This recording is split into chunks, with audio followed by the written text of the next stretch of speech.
Welcome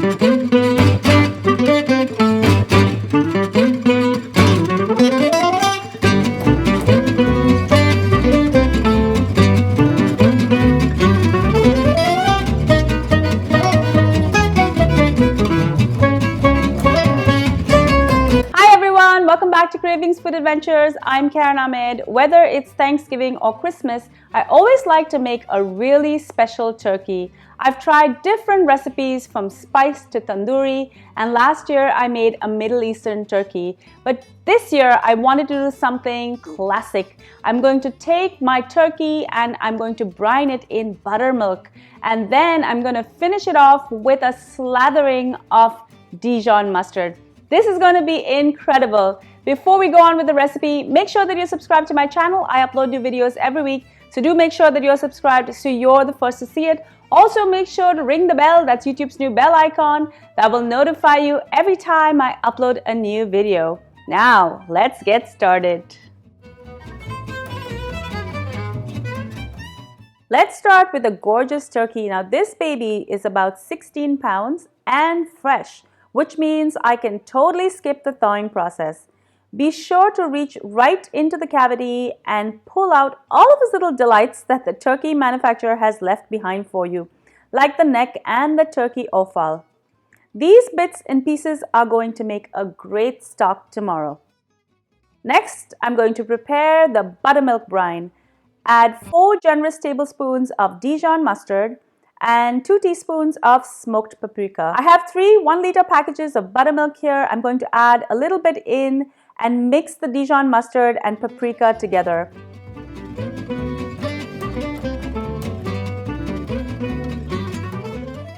Add the bay leaves and stir to mix the mustard and paprika together. Add the rest of the buttermilk and mix.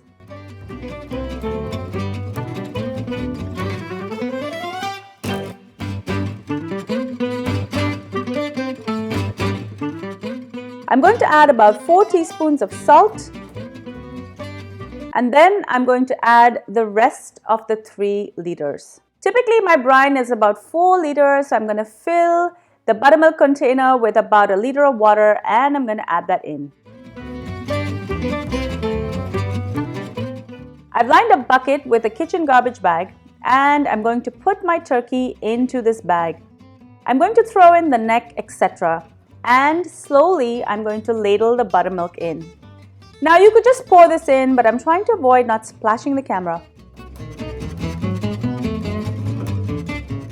Once I've ladled in about half of this buttermilk, it's safe to just dump the rest in. I'm going to tie this bag up, and this is going to sit in my fridge for 24 hours. Now I like to just leave the turkey in the bucket, and I'm lucky that I have the extra space in my basement fridge. If you don't have the space, you can just double bag this to prevent leakage. It's now been brining for about 24 hours. I'm going to open up my bag and tip out all of that buttermilk and allow it to drain. I'm going to wash my hands and allow this to drain off for about 30 minutes. And in the meantime, I'm going to prepare my mustard that I'm going to cover the turkey in. In a bowl, I'm going to add 4 tablespoons of Dijon mustard, and I'm going to follow this with 2 tablespoons of whole grain mustard. I'm also going to add 2 tablespoons of olive oil. This is just going to help loosen up the mustard. I'm going to add 1 teaspoon of paprika, and I'm going to mix this in. I'm going to reserve a little bit of this mixture, and I'm going to add a half teaspoon of dried parsley to this. The turkey is now fairly dry, but I just want to make sure that there's no moisture left. Pat this dry with a kitchen towel on both sides. See this plastic thingamajig the manufacturers used to tie the legs together? It's called a Hock Lock. Now this is a special kind of plastic that can handle high temperatures, and it's designed for the oven, so don't bother to remove it.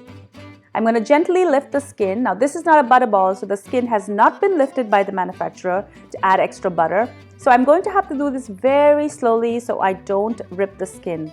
I'm going to try and get my fingers in there, and when I've made enough room, I'm going to try and get my whole hand in there to free the skin from the flesh. Now remember that tablespoon I kept aside with the parsley? I'm going to get this under the skin as much and as far back as I can go.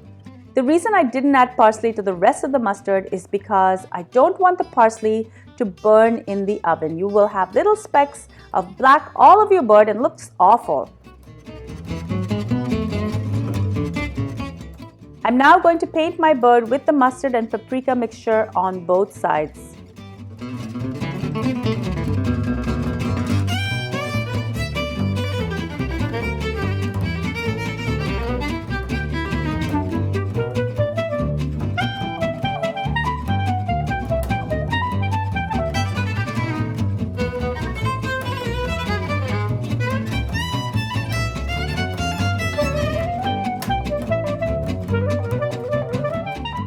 The turkey is in my roaster like a sitting duck, and I'm going to throw in some quarters of onions and pieces of green bell pepper.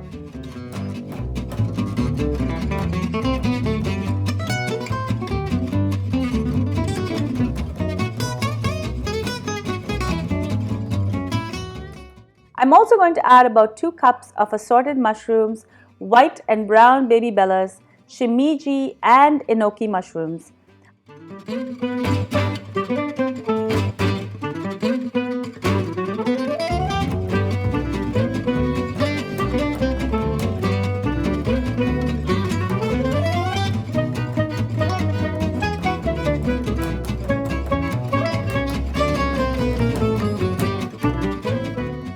I'm also going to throw in the neck and the offal.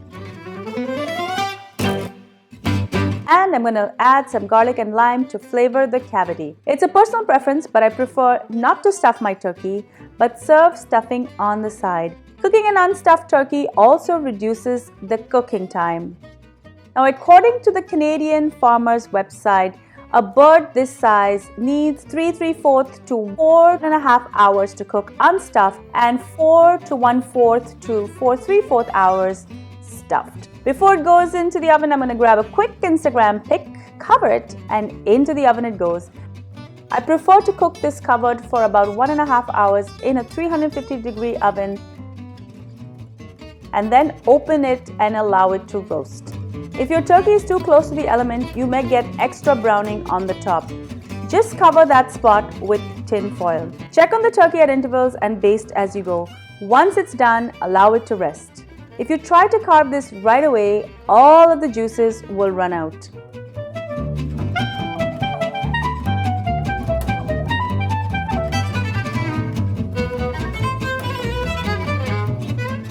Serve this to your delighted guests with stuffing and gravy. This is ready to serve.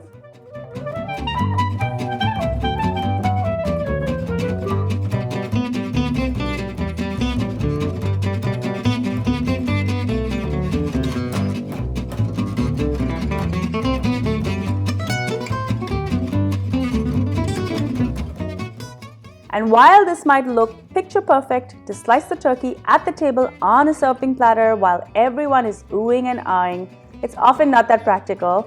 Instead of wrestling with the bird on my fancy platter, I prefer to transfer it to a large chopping board, and it makes it much easier to cut.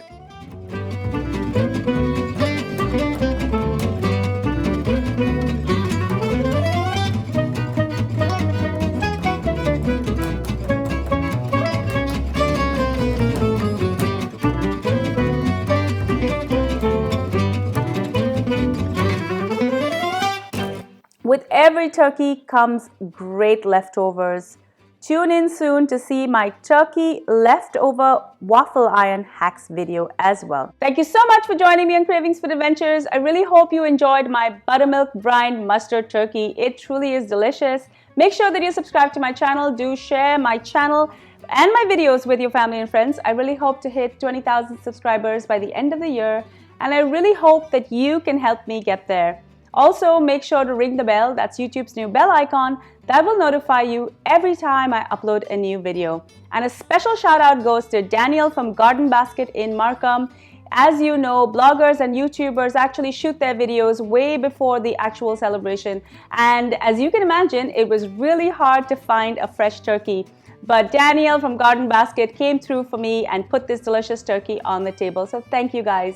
Also, make sure to follow me on all of my social channels. I'm on Facebook, Instagram, Pinterest, Twitter, and even Snapchat. Until I see you next time, have a great celebration. Bye. Elbows off the table, please. Thank you.